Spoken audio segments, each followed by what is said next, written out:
What is up, Mets fans? Welcome back to another episode of the Mets'd podcast. Today we are joined with Will Sammon again to talk about the Mets offseason. There hasn't been a ton going on, but if there's anybody who's had his finger on the pulse, it's been Will all offseason. Will, thank you so much for joining us. Appreciate it. Yeah, anytime, guys. Always good to chat Mets with you guys. Yeah, happy to have you on Chat Mets too. Because first of all, just commends on what's been a banner offseason for you so far. You've been on the nose on basically every single move, every transaction, every single inkling that's happened in the Mets world. And if anybody's not subscribed to The Athletic, reading what Will's writing on practically a daily basis at this point, because the guy's a dynamo, you got to get on there and check these out, because that's how you'll stay a step ahead of the Mets news. But a couple articles you put out in the last few days, namely two with Ken Rosenthal, where there were some links in it between relative links. Again, links is, we're using links as a pretty general term here, between likelihood of Framber Valdez to the Mets. I think a lot of Mets fans are still very concerned with the team's rotation at this moment, and Framber seems like the most obvious fit there. Is there any connection there? Is there any relative likelihood to a contract being made there? What are your feelings on Framber? Yeah, so with Framber Valdez and the Mets, I think there's a decent chance that could be a connection down the road. I think at first, like something that I've reported is they're exploring the trade market. I don't know how long that will last, and I don't know to what end, of course. I can't predict whether or not they actually pull somebody off from another team that works for their rotation, but I do know that they're looking for, or they're at least open to the idea of a rental pitcher, i.e. somebody who is going to be a free agent after the season, or somebody with a little bit more club control. And you have other segments within those two as well. You have guys who are more of like a frontline number one types, and you have other guys who are more like innings eater types as well. So like it definitely varies. And I think either probably helps the Mets rotation. I would argue that frankly they may need somebody of higher quality, like somebody who's like a number one or number two.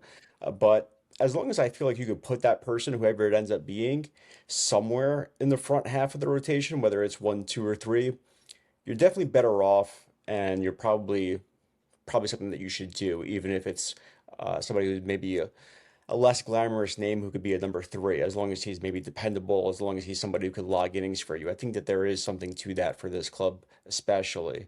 So in regards to Framber Valdez, he fits that description, of course, right? Like he's somebody who has had a long history of success, and he not only performs well when he pitches for the most part.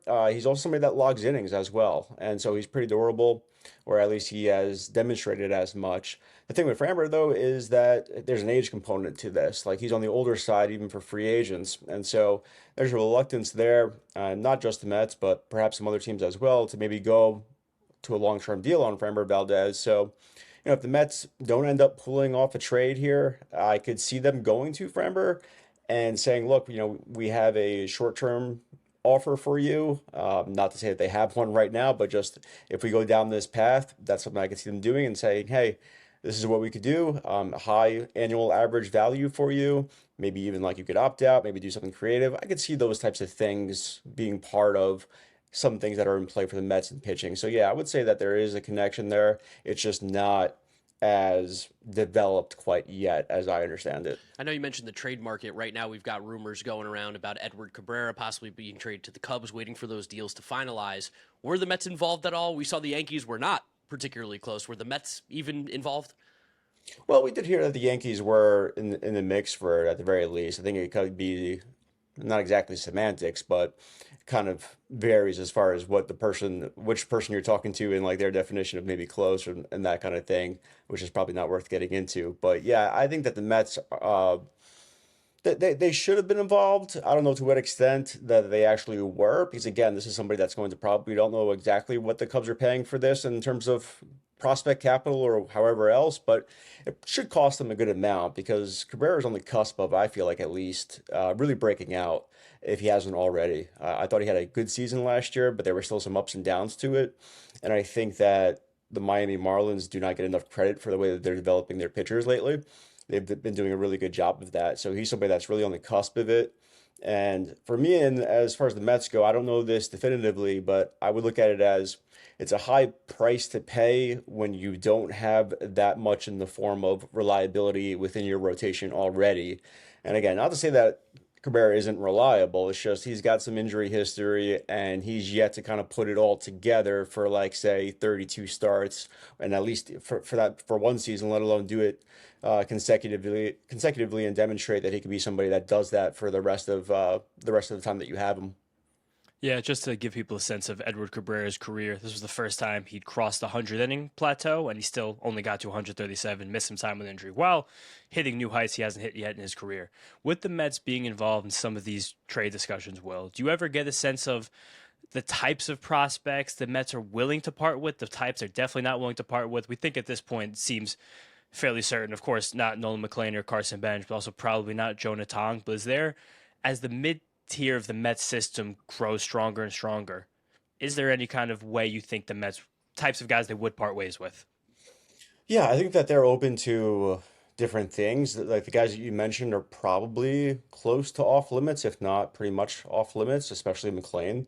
I think that he's in a bracket on his own actually, and then it's the everybody else, and you can kind of go with a different bracket for maybe Bench and Tong, but I just feel like McLean is like alone in a class of his own. Yeah. So, and rightfully so. But yeah, I think that that they're probably open to different things. It depends on who was out there or who they've had discussions on. For instance, like a Joe Ryan type who I guess isn't as out there as maybe people thought he would be at the beginning of the offseason.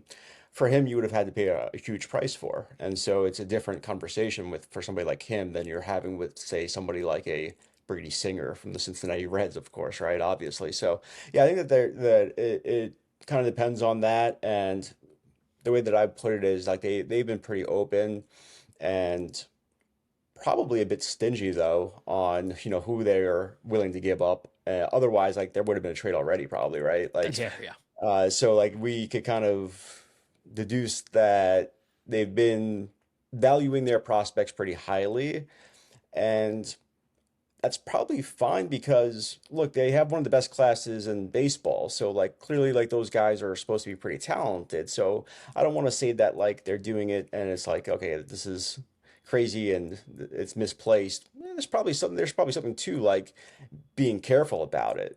That said, I think that they're reaching a point, whether it's this week or next week, it's going to be pretty soon where they have to really decide, like, are we going to make this kind of move, or are we better suited for somebody like a Framber Valdez or a Ranger Suarez or somebody like that?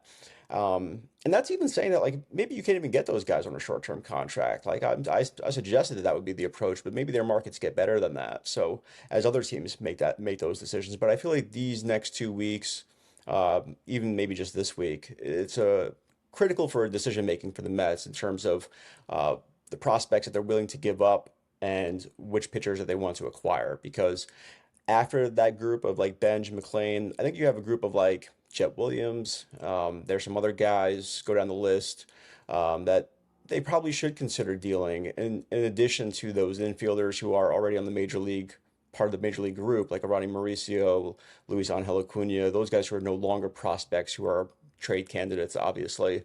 Mark Vientos is part of that group as well, who they would probably be open on moving or listening to as far as offers go. So, yeah, that's kind of the group. And from where it goes, who knows? But they definitely have to make a decision on that sooner rather than later. If you were to ask Mets fans, I feel like most of them are saying how badly this team needs starting pitching help. We've talked about it too. The outfield is very incomplete for this team right now. Don't have a center fielder, don't have a left fielder. We hope Carson Benj can fill in at some point. But as you put in your article on The Athletic, the Mets don't necessarily want him to have to be the guy. They want him to earn that position. They want him to grow into it. Do the Mets seem more interested in finding guys to fill outfield or starting pitching right now, in your opinion? My impression was the rotation was the seemingly like the priority, like the trade market and just exploring that for right now. Though you could always do multiple things at the same time, and also like it's still a pretty high up there on their list of things to do. Like they know that they need at least a left fielder, right? Like that's wide open. And you just traded, not just, but you traded Jeff McNeil fairly recently and made the decision that he is not going to be your left fielder. So that's wide open as possible. And then in center field, like you mentioned, like with Benj, like sure, like in theory, I think the question that was asked to me in that article that you referenced was like, how much faith does David Stearns has? Yeah, he has some faith in him. I mean, the guy's supposed to be pretty good. So yeah, it's like, but that doesn't mean that they're gonna hand him the job. Like this guy has not really proven uh, capable of AAA quite yet. I mean, Yeah. capable is probably the wrong way to put it, but like he hasn't performed, and he hasn't mastered that level yet, and he hadn't been there that long. And when he was, it was at the end of the season, and the numbers weren't that good. So he's got some proving to do. So it's going to be a big spring training for him. But I think that the Mets are probably best suited getting two outfielders, and somebody preferably who could handle center field. I think that's probably a little bit more important than people are giving or making it out to be, actually, because it was a problem last year and it never got solved. And now you added to that with that gaping hole in left field. So there's plenty of work to do in that lineup. I'd also say that depending on who those outfielders or outfielder is that you are acquiring, you need some right-handed help out as well. And I think that could come in the form of maybe somebody who is a bat first guy who could DH a little bit, be part of that mix. But they need some thump behind Juan Soto and those other, first two or three guys in that lineup, because you no longer have Pete Alonso doing that. So that to me is definitely high on the priority list. Yeah, funny enough, the outfielders that seem to be available, the Mets have at least been mildly connected to, being Kyle Tucker at the top, Cody Bellinger in the middle, then Lars Nootbaar kind of more as the budget option. Those are all left-handed bats. So it Yeah. is kind of getting more difficult to see how the Mets find that right-handed power bat. But Tucker's the name that flies around a lot. There's been some reporters, especially out of North, Ben Nicholson Smith out of Toronto, thinks the Mets are more of a player for that. I know in the articles with you and Ken, you've still kind of pushed that it's more likely to be the Dodgers and the Blue Jays. Has there been contact made? And also, how long do you think the Mets would actually be willing to go from what you've heard in the deal for Kyle Tucker? Yeah, so I think Jim Duquette, actually, a former longtime executive who now works Sirius, does some SNY stuff as well. He put out a tweet out or a post saying that the Mets, the Dodgers, and the Blue Jays were three of the most aggressive teams. And those are contenders for Kyle Tucker. I don't know if it's limited to that group, but those are among the teams that are options for him.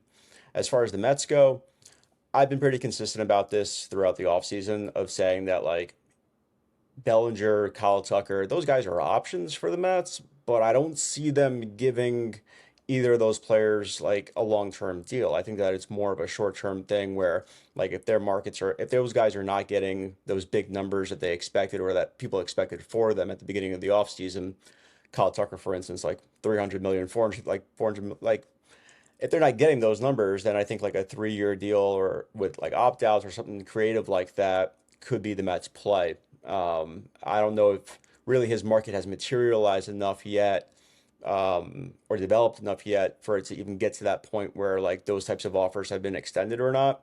I wouldn't be surprised if it's still too early for that, but I would expect that to be probably the Mets play there is the 3-year type of deal and high annual average value and the pitch of like, hey, you join Juan Soto and Francisco Lindor, and all of a sudden, like the Mets are a World Series, like a serious World Yeah. Series contender, big time. I would argue, because you think that they're going to add pitching as well, of course. So, yeah, I think we kind of get into like whether or not the Mets are actually good with or without him. That's a different kind of conversation, but certainly with him, they'd definitely be boosting their World Series odds to say the least. Is there surprise across the industry of how slow the offseason has been over the last like couple weeks or so? There's been frustration, of course. I don't know about expectations go, but it's been a weird offseason. I think at the forefront of it, you have a free agent class that wasn't viewed as all that deep. And for a lot of teams, a lot of these players are not great fits for. And even in say like Kyle Tucker's market, the teams that we just mentioned there, they're all like big market teams, right? Like those three teams, and like the Yankees were loosely connected to him for a little while, and whoever else, but like they're all like these big market teams. And so once like Kyle Schwarber and Pete Alonso got wrapped up during the winter meetings, it doesn't surprise me that like it has lagged, just because it was a class that I've had some executives describe it to me as mediocre after like those top names. Like there's just not a whole lot of depth to it. So if you look at the list, I understand. Like I understand like it compared to other classes, like where it ranks. And there's also a bunch of teams that are in the trade market, and the trade market involves multiple teams that like want to get better and they're not looking to like mail in the 2026 season. And so that's made it slow because you're not trading prospects for for players. You're trading like major league talent for major league talent, and those deals are hard to make. So it's fun when they line up, but it takes a lot for that to happen. It's not as, I guess, smooth as that prospect haul for like that one superstar type player. So like we don't have that as much. And the market overall was kind of strange because you had more closers and like high leverage relievers who were of interest this year. And usually that's something that gets done like around now and bleeds into February even. For the most part, like 90%, 95% of the high leverage relievers are all scooped up already. So it's been a very strange and very different offseason. It's funny, today when we're recording this on January 7th is the anniversary of the Francisco Lindor, a bunch of prospects for a superstar trade by the Mets, which you kind of wish something like that would come up right now. Also, with just the slowness of the winter, it feels like the one time the Mets have acted with any sense of urgency, be it relative urgency, was signing Jorge Polanco after the flurry of Edwin Diaz and Pete Alonso left. Almost a month after that deal, how does that one look in hindsight? Again, because it felt like that happened kind of out of the clear blue sky. You were the only one who had Polanco connect to the Mets like 12 hours before that deal was made. But is it a surprise that was the one time the Mets kind of jumped out of their seat and like made something happen? Well, what we know about the Mets, or that we should know about the Mets, is like they're going to be aggressive. Like when they read the market and the market is telling them, like, okay, the light's gone on, like let's outbid for this type of player if this is the guy that we want. And it just so happened that Jorge Polanco was somebody that they really, really liked, and his market was thriving. Like he had a pretty solid market. Like he had teams that were interested in him, whether it was the Mariners or the Pirates or whoever else, and like he was ready to go. And that's what you need. Like you need the player who's willing to be like, okay, I'm these are the offers I'm getting, or at least this is the way that teams are perceiving me. So I don't foresee that changing for whatever reason. I'm ready to go with whatever gets extended that I think is the best offer. And so the Mets did that. And, like after that, like guys like Ryan O'Hearn did get picked up, right? So like it wasn't as if it was like in a vacuum, like they just got Polanco. Like there were a couple of guys that did go afterward. And if he was the one guy that you were circling in that tier, then it made sense to go do it. So, and frankly, I think there aren't a whole lot of guys who are like him in the market, actually. Like, he doesn't really have that many peers. I think, like, O'Hearn is kind of similar. They do some different things, but there's some aspects of versatility to each of those players.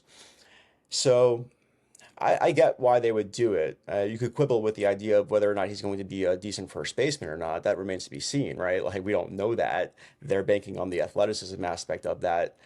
But as far as just like the overall player and like liking his offensive profile, I could see like why they would have swooped in the way that they did. With Mauricio and Vientos and Acuna, they kind of are all fighting for similar-ish spots. Obviously, they do different things. And you mentioned in one of your articles, too, that these guys could be on the block. Is that from the Mets wanting to move these guys or listening to offers more so?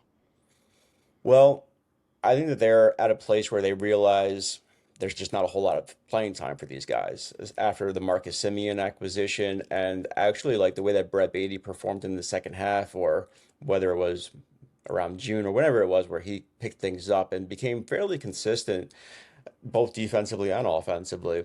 And he deserves the runway for third base. So if you're looking at third base being Brett Beatty's spot right now, second base being Marcus Semien, obviously they're not going to be playing shortstop for the Mets, and they're not first baseman.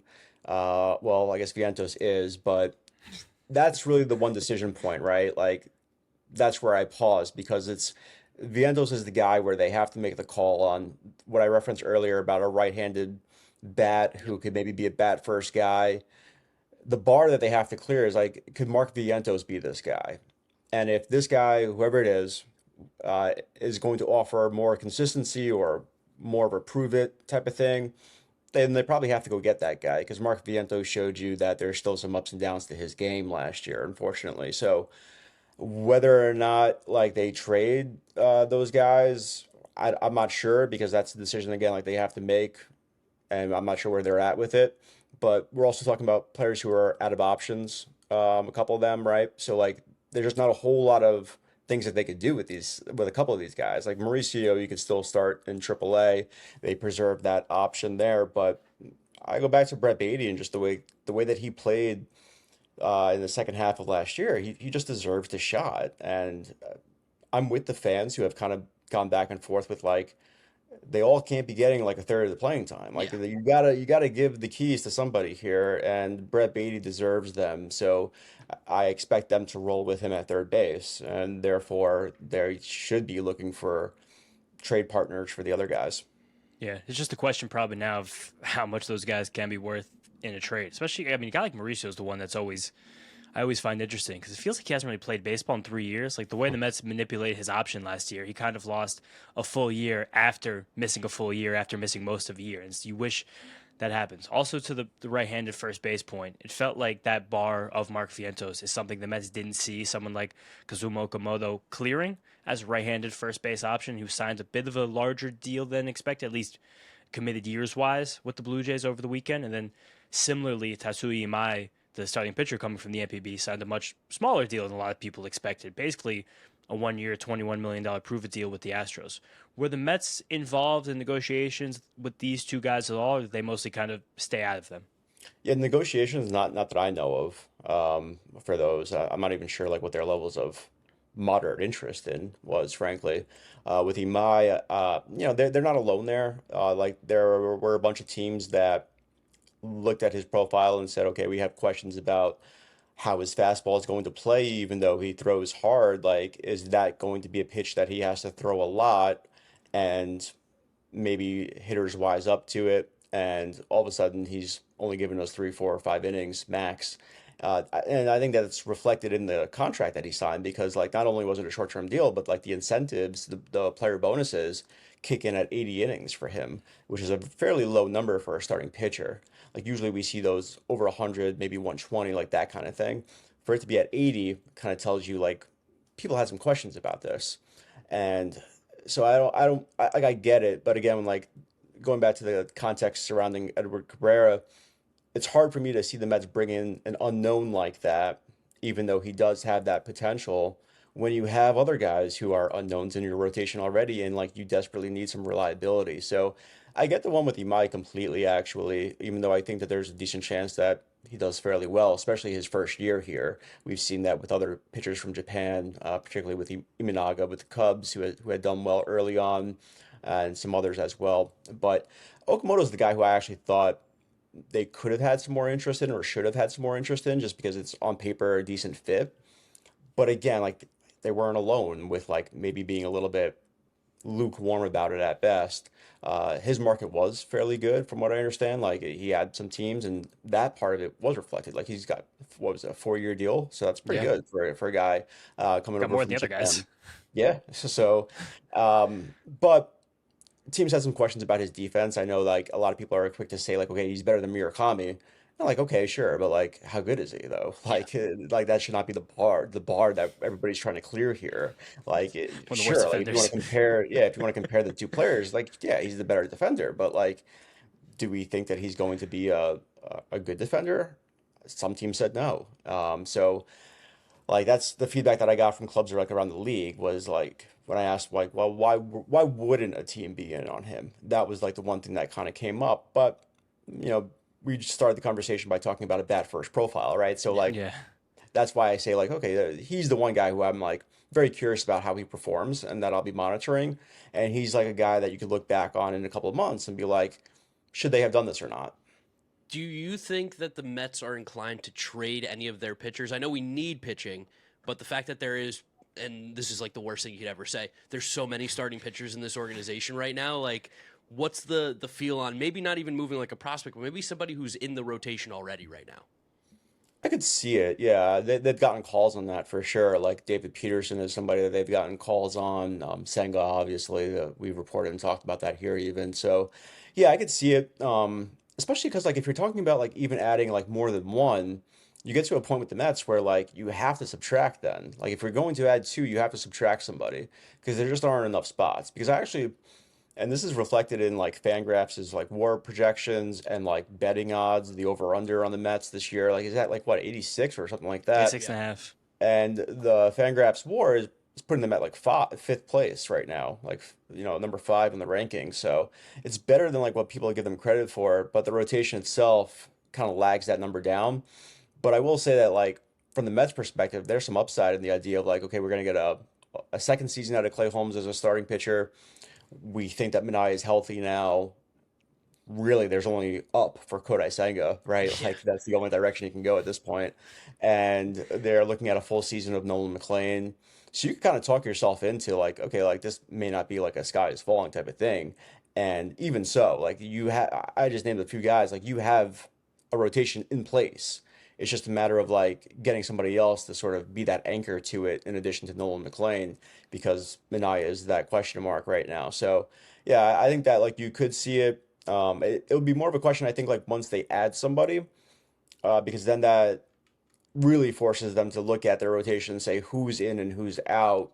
And some of that will get decided in spring training as well. Like I wouldn't be surprised if like this bleeds, especially considering how slow this offseason Yeah. has been. Like it may be one of those things where like just because the calendar says spring training has started doesn't necessarily mean the offseason has ended. Like as far as like moves go, Oh you boy. could still see like a whole lot of like yeah, it could be pretty dreadful in that sense where like we're kind of like mentally ready for it to be over, but like there's still so much left unresolved that we could see a lot of teams still be making moves and making deals even late into the days of the offseason and early into spring training. With that pitching depth, the Mets do truly have. Well, it's a lot of like kind of fours, fives, some sixes, maybe a handful of Mm. threes at the moment, plus McLean. We have seen the last few years that attrition sometimes is the thing that knocks teams down the most. The way the Mets season kind of went off the rails last year is the fact a lot of these guys got hurt at the same time, and they didn't necessarily have the 6, 7, 8 guys ready to go and step in. But with that being said, and the way the reliever market has dried up, this is still a very incomplete bullpen. I'm going to pull some questions from the Mets'd Discord, which the link will be in the description of this show down below. So shout out Mets Believe It and Kuz. Besides guys like Michael Kopech, Anthony Dominguez, like do we really finally see maybe guys like Sproat and Tong into this bullpen by midseason to kind of get their feet more wet in the major league guy, or even past them? Is someone like Zach Thornton or possibly even Will Watts, who's going to get AAA reps this year? Are any of these guys that either just debuted last year besides McLean or are yet to debut in position to possibly pitch in relief if the rotation depth holds up? Four-part question there. Yeah, I'll try to knock all the parts out here, hopefully. But Sproat's a guy that comes to mind as somebody capable of doing that. And like David Stearns has done that in the past with the Milwaukee Brewers. And I know people shudder when I say Brewers because it's like they don't want to do the That's things that the Brewers do. that's the But bad word. yeah, but like they had success with this. Yes. And like, and by what I mean by that is like Brendan Woodruff did it, Freddie Peralta did it, Corbin Burns did it. There were other guys as well, where you break in the pitcher and he's a multi-inning type of guy for you who's going 2, 3 innings out of the bullpen and bridging that gap. And like, look, like the Mets could have used somebody like that actually last year. Badly. They could have used a lot of things last year. Just a lot. Maybe if their pitchers threw more than 5 innings, that wouldn't be a need either. But you digress there. And yeah, looking ahead with their bullpen, sure, that could be a spot for them out of spring training. I'm not sure if like that's the decision right now. I think there's still some things left to be unresolved there as far as like who they're trading from their rotation and what people that they bring into their rotation. But it could flow that way where like a spot is given to somebody like a Sproat, who has shown that he could pitch in the major leagues a little bit and probably has mastered AAA at this point. So yeah, that could be a thing. But I'd still argue that they need some like guys who are like high leverage guys though Yeah. beyond that because right now you have Weaver and getting the ball to Devin Williams. Like I don't know, I feel like there's room for another ad there for sure. Is there anything funny about how the Mets have just casually been signing Yankees players left and right? Like, obviously, like the Mets fans, that drives them absolutely insane. But like, is there something to that, or like James even mentioned it before on the podcast that like probably for some of these guys, they're like, I like New York and I can play for the Mets. Like that's another great fit. Well, it's not easy to play here either, though. So, like, when you look at it from like the team perspective, it's like you already know that they've done it before here, and so I think that is part of it. Like, it has to be part of the calculus there to see and look, and it's a question that doesn't have to be asked, Yeah. right? Like, and in Yeah. every other conversation that you're having with a free agent, that comes across your mind as to how is he going to perform in this market, and people will say, well. Devin Williams wasn't good in this market. Well, I'd actually push back on that and say that he was actually pretty good in this market because he had the experience of being awful Yeah. at the beginning of the season and actually overcoming that and being pretty damn good. And so, like, I give the guy a lot of credit for that. And the idea that he actually chose to come back Yeah, to New York after that, I think it's a tells you a medal. lot about him. So like, yeah, that's part of it. I think it's funny, yes, but like there's also like when you look back and analyze it, it makes all the sense in the world to me because it's a question that gets answered right away. Yeah, and Stearns mentioned that in the now infamous postseason press conference about not adhering enough to that with guys like Helsley and Mullins, not really anticipating possible struggles with the market enough. But Will, I got one more funny question for you from the Discord. Again, thanks again for coming on. You've been probably one of the busiest men in baseball media this offseason, so you finding the time, we and all the listeners appreciate it. But when you're kind of taking in rumors to compile one of these articles or some media availability like you're giving us right now, how do you kind of parse through what could be real, what could be fake? What's your method of corroboration? Like, how is it kind of like national intelligence where you hear a million things a day, then you have to kind of decide what can be real and which ones you have to chase? Just give us a sense of that process for you. Yeah, it's a great question. It's a hard one to answer without like giving away like who I talk to, Of right? course, yeah. Yeah, we don't want Which I'm to. not going to do, but yeah, it's tricky because like there is an element of I think wanting to first share something that's new and revealing and helps shed some light on a topic, but like I take a lot of pride in like being very careful about it as well. Like I want people to know that like if it's coming from me, it's not just because somebody decided to message me and I'm running with it. Like it's been vetted, it's been to the best of my ability, something that I feel good about being true, right? Like a lot of this stuff there's some agendas, there's some I don't know, like there's reasons why people are sharing this information for Yeah. you, right? That like you have to mentally sort through and double check, but that I think that's part of the job, and I think not to go like too much into the weeds on this, but like with baseball media and sports media, sometimes like with like the transactions and like that type of news, we lose the idea that this is supposed to be like journalism, like this is supposed to be like a journalistic integrity to it that like we should like not just care about the amount of like retweets and likes we're getting out Yeah. of a transaction post and actually make sure that like no, like this interest is actually real. And not only that, but here are the consequences to the move.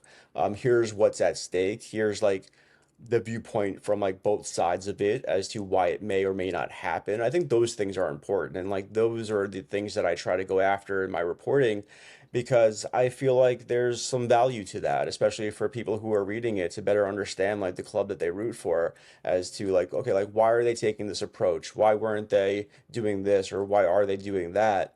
And to me, that's just, it's more interesting and it's more rewarding, frankly, than chasing like, okay, Joe reliever has 6 teams interested in him, and there's definitely a place for that type of thing. And like, I'm not, I do the same thing. Right? Like, you've referenced an article this morning that came out that had a line like that for somebody. So like, I'm not saying anything out of turn or against anybody else, but like, I just love when I'm able to go a step further with things, and the only way to do that is to make sure that the reporting is strong. So that to me is of high priority all the time. Yeah, I mean, I don't think we can speak for all Mets fans, but I think we all appreciate what you do, and it's nice in a world where, like you said, sometimes there could be ulterior motives that we get good journalistic stuff from you. So, Will, thank you so much again. Let the people know where they can find all your work, and thanks for coming on Mets'd Up again.